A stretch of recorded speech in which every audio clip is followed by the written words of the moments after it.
Unless you have not seen Deadpool and Wolverine yet and you're still off the internet, or you just saw it last night and you're finally back onto the internet, welcome, by the way. Great to have you back. Comic-Con happened on Saturday night. At least Marvel's Comic-Con panel happened on Saturday night. And for the most part, I would say the panel was fine. I was checking in on Twitter, periodically. Nothing really huge was dropping. I'm sure if you were in Hall H, it was an amazing night. I mean, if I was in Hall H, they got the cast of Captain America coming out, Thunderbolts.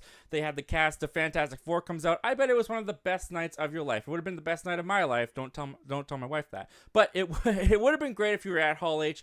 But sitting at home, reading the Twitter feed, seeing what was coming in, it was pretty lackluster. And at one point, I decided to stop following Twitter and go visit my folks. And the minute that I left to go visit my folks, I immediately had to come back because Marvel, despite having said that they were only going to talk about 3 movies that night, Captain America, Thunderbolts, and Fantastic Four, they decided to drop some bombshells. Bombshell number 1, the Russo brothers have returned, and they are doing Secret Wars. Now, we've talked about this a couple weeks back. We talked about the rumors and the confirmations in the articles that the Russo brothers were returning to the MCU. I think it's a good move. I think it's the right move for Marvel at this point, and for the Russo brothers, to be quite honest with you. On top of that, they also announced bombshell number 2. The Russo brothers aren't just coming back for Secret Wars, they're coming back for the 5th Avengers film as well, which is titled Doomsday. Doomsday is our Avengers 5 title, obviously referring to Doctor Doom. And even more obviously made because they dropped bombshell number 3. And bombshell number 3, Doctor Doom will be played by none other than Robert Downey Jr. And the minute that came out, not only did my head explode, not only did I get super hyped, you can watch me in real time being hyped. We did a live stream for about half an hour afterwards talking about it. I was reacting to the video of Robert Downey Jr. on stage.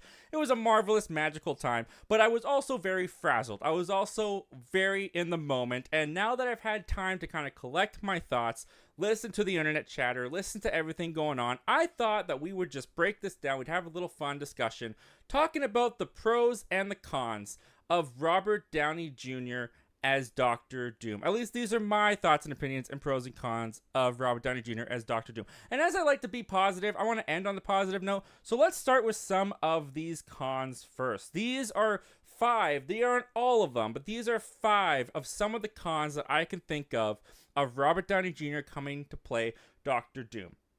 And the first one of those cons for me is going to be, obviously, they're going the non-traditional route. Now, this is not the classical origins of Doctor Doom. Now, after the panel, I do think that it was confirmed that Robert Downey Jr. is not playing a variant of Tony Stark. He's playing Victor Von Doom, the actual Victor Von Doom. Whether they're going to put him in prosthetics, what are they going to do with that, I don't really know. But the fact of the matter is, a lot of people are still going to see this as an Iron Man variant. I still suspect there's going to be some kind of variant play in this. So we're getting a non-traditional Doctor Doom. And one of the disappointing things about having a non-traditional Doctor Doom is, of course, the fact that Doctor Doom has not been done that well in the past. We had him in the Tim Story Fantastic Fours. We also had him in Fant Four Stick, Josh Trank's attempt. And it just never really panned out the way that a lot of comic book fans have wanted. Now, granted, I will be full disclosure here. I'm not that knowledgeable on Doctor Doom. I don't know everything about Doctor Doom. I've read very little stuff. I'm in the middle of reading Infamous Iron Man because a lot of people started talking about that once this news got dropped. So I understand the comic perspective of this is non-traditional. This is not the route that a lot of people want to see Doctor Doom going, especially when we have yet another chance, and this time in the MCU, to get this character right. And the fact that they appear to be going the non-traditional route with this character, I can see why that would be a little bit disappointing. And I will admit, there's a little part of me that's like a little disappointed with that too. All right. Moving on, con number 1, non-traditional. The other con I have here is been there, done that. And what I mean by that is we just had 10 years, 10 fantastic, marvelous years of Robert Downey Jr. in the MCU. I have loved him as Tony Stark, Iron Man. I've loved everything he's done. I don't think he has a weak performance in the entire MCU. And I know I'm not alone in that. And it is cool to think that we could get we are getting Robert Downey Jr. once again in the MCU. I like that they're not going the easy route of doing an Iron Man thing. They're giving him a new character, seemingly a new character. That's the way that I prefer seeing Robert Downey Jr. If he was going to come back, this is how I would want to see it happen, and this is what's happening. But there's also that thing of, you could have given another actor a chance to do Doctor Doom. We've seen Robert Downey Jr. in the MCU for over a decade now. We've adored and loved him as Iron Man. Does he really need another character to chew up the scenery with? You could have gotten another actor, a new face, a new exciting talent in the MCU, and you're kind of going back to the well with a great talent. We'll talk about that a little bit later. A great talent, but at the same time, it's still a talent we've seen before. It's someone we spent a lot of time with and recognized already as a beloved, iconic character. So for that reason, there is a little bit of me that's kind of like, Robert Downey Jr. as Doctor Doom could be really cool, but at the same time, what could someone else have done? What could they have done with a new face in the MCU? All right. So, we got non-traditional. Been there, done that. My next con, it's gimmick casting. It is 110% gimmick casting. Now, this is not a shot at Downey. This is not a shot at what Robert Downey Jr. has done in the past with Iron Man, what he's done since, I like to call him Dr. Doolittle now, just a little fun little thing there. But you can't deny getting the Russo brothers back to do Avengers, getting Robert Downey Jr. back into the fold of the MCU, it's a gimmick. It's cheap excitement in a lot of ways because we love the Russos' previous work. So just having them announced as the directors of another Avengers film, instant. That is instant excitement amongst the fandom right there. On top of that, you add that Robert Downey Jr. is coming back. Yes, he's not coming back as Iron Man per se, but the fact that he's coming back at all into the MCU, into the fold, that right there creates instant hype just based on who it is and what it means. And so while this could be great casting, and we'll talk about some of the pros in a minute here, I do see this as a gimmick. This is a quick and easy fix, so to speak. I've seen a lot of people use the word desperate. I won't go that far. I won't say desperate, but definitely a gimmick. All right, next up, it's a backup plan. And I can't get over this fact. This is probably the one that has me hung up the most. Because as we all know, this was not what Avengers 5 was supposed to be.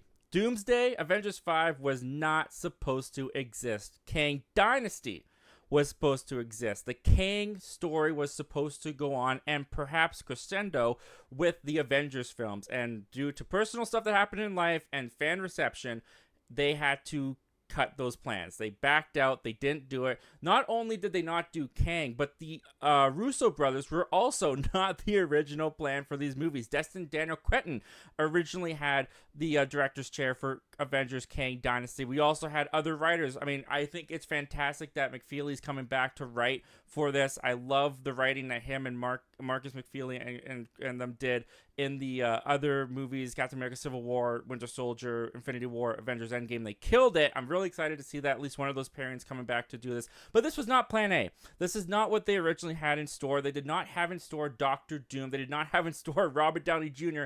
playing Doctor Doom. We were supposed to have Jonathan Majors as Kang. We were supposed to complete the Kang storyline, and due to unfortunate circumstances, that storyline got cut short, and then they had to go to plan B, maybe even plan C, and they came up with Robert Downey Jr. as Doctor Doom. Which brings me to my final con before we move on to our pros. They're rushing an icon. This is one of, if not the most iconic Marvel villains in all of comic book history. There is so much love for Doctor Doom as a Marvel villain. This is a villain that deserved treatment in the MCU. He deserved build-up. He deserved time to get established in this universe with this audience and then have a huge moment where he takes on the Avengers. We've got Fantastic Four coming next year. I don't know exactly what they're going to do with Doctor Doom in that movie. Is Robert Downey Jr. going to be added to the cast? Is he a part of that movie? I don't know. But the fact of the matter is that Doomsday is coming out in 2026. This movie comes out in 2 years.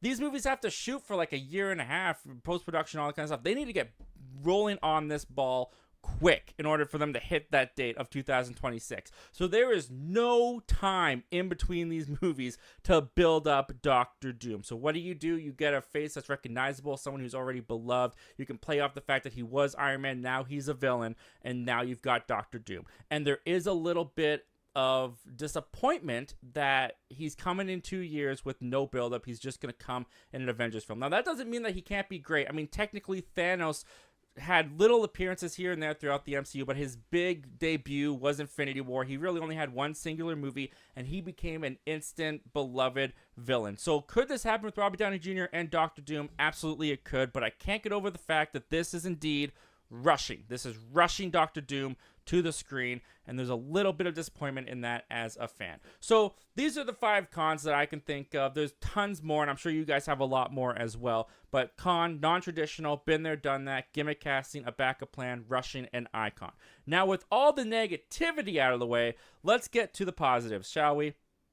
And we're going to start with this positive. They have gotten a great actor to play Doctor Doom. Now, yes, we talked about how this is Robert Downey Jr. He played Iron Man. He made Iron Man beloved. We've been with him for a decade, but there's no denying the fact that Robert Downey Jr. is now an Academy Award-winning actor from Christopher Nolan's Oppenheimer we saw last year. He has such chops, and to see this guy get to be a hero for 10 years and now seemingly for 2 Avengers films get to turn the heel, turn bad, it is really exciting at the aspects of what Robert Downey Jr. could bring in his performance that'll be so different from Iron Man, yet still have the charisma, perhaps, of Robert Downey Jr. that makes him such a screen presence. And just to see Robert Downey Jr. get to play a villain, get to play in the same sandbox but as a different role, there is something that's instantly exciting to me about that, because this guy has such talent, and I'm really looking forward to seeing his range and what he can do in this universe. So they've gotten a great actor, and I don't think anyone can deny that they've gotten a great actor. Another thing this does is it's kind of a yin-yang storytelling, whereas it is kind of poetic in a way that we've just had 10 years of Robert Downey Jr. as a hero. We've watched his hero journey as Iron Man, as Tony Stark, for 10 years over the course of, I think, 6 or 8 movies, and it ended, his story ended as being the hero of the universe, of the multiverse, some would say. And so now to see that same character, or at least the same actor, depending on how they do it, it's all in execution, to now see that character who we've beloved for so long and has saved the world, now to see him go on this journey of destroying the multiverse and becoming the greatest adversary to the Avengers who he used to be a beloved part of, there is something, depending on how it's written, depending on how it's executed, it could be really compelling and really great stuff. It could also be super emotional stuff, and that is taking us to our next pro. This actually, for me, has a lot of emotional weight, because as we've talked about, they don't have time to build up Doctor Doom. They don't have time to do a Doctor Doom traditionally how they would do a Doctor Doom. But what they do have time to do now is have the Avengers have to deal with the fact that their hero on Earth, their buddy Tony, who they called friend and fought alongside, they now have to fight against his face and come to the realization that this is not Tony Stark, if that's the storyline that they decide to go down, which just the possibilities of that get me a little bit choked up in my head. I mean, Tom Holland's Spider-Man having to come face to face with his mentor and deal with the fact that now the face that he looked up to is the one he's going to have to kick is something that I think could be really, really powerful. If they get Thor in there, one of the OG Avengers, Hawkeye in there as well, and they see this face come off Doctor Doom's mask, because I'm assuming Doctor Doom, again, non-traditional, is probably not going to wear a mask all that much, since you're paying Robert Downey Jr. like $80 million to do this role. You're going to want to see the face. There is something that could really tug on the heartstrings, that could really work about that dramatically and tragically. And that also brings us to my next pro here. And that's going to be, where am I at? That's going to be this. Why can't I find it? Oh, here we go. Oh, it's all gone. There we go. Making variants matter. At least to me, this is making variants matter, because as the MCU has gone into the multiverse saga, as they've introduced the whole concept of variants, for me, the variants have been, let's be honest, and this is no different, they're gimmicks. You get Tobey Maguire and Andrew Garfield back for Spider-Man No Way Home, which I love. I'm not bashing that at all. I am so very happy that that exists. But they used the variants thing to bring back Tobey Maguire and Andrew Garfield. In Deadpool and Wolverine, we've seen some variants come back to bring back old members as well. Loki, he was a variant. They just used that to bring Tom Hiddleston back into a TV show. They haven't, to me personally, they've never done something truly compelling and interesting with this whole idea of variants. But now that you have taken one of the pedestals, one of the biggest players of the Avengers for the past 10 years, and now you've made a variant of him that's going to potentially bring a lot of emotional weight, that's going to bring a lot of traumatic elements to the story. This is a way to take the variant idea and do something super compelling and interesting with it. And if you're going to do a variant of anything, doing a Tony Stark evil variant is one that perks my head a little bit. Now you've got me a little bit curious about your whole variant situation going on. So we've got great actor, yin-yang storytelling, emotional weight, making variants matter. And for the final one here, I'm going to take myself off screen for a quick minute. For the final one here, connecting narratives.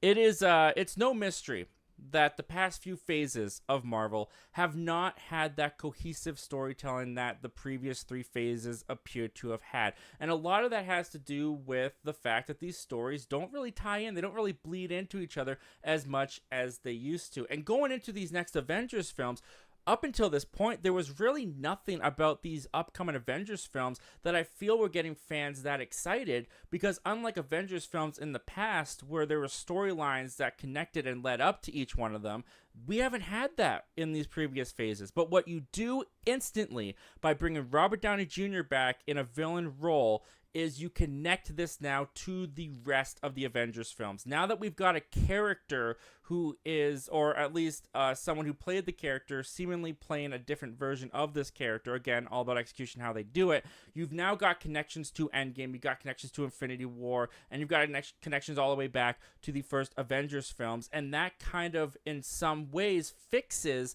Marvel's narrative problem where nothing feels like it's cohesively connecting anymore. And all of a sudden, with this one casting, with this one idea, it goes all the way back to the beginning of the MCU, and it connects it all in one through line. Again, if the execution is done right. Now, obviously, guys, these are not...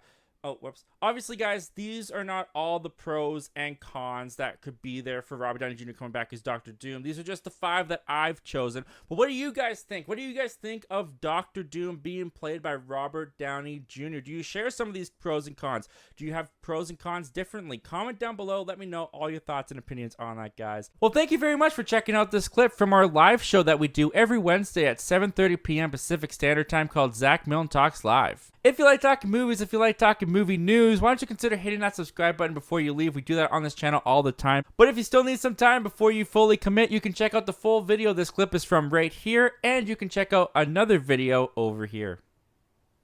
The subscribe button's right here.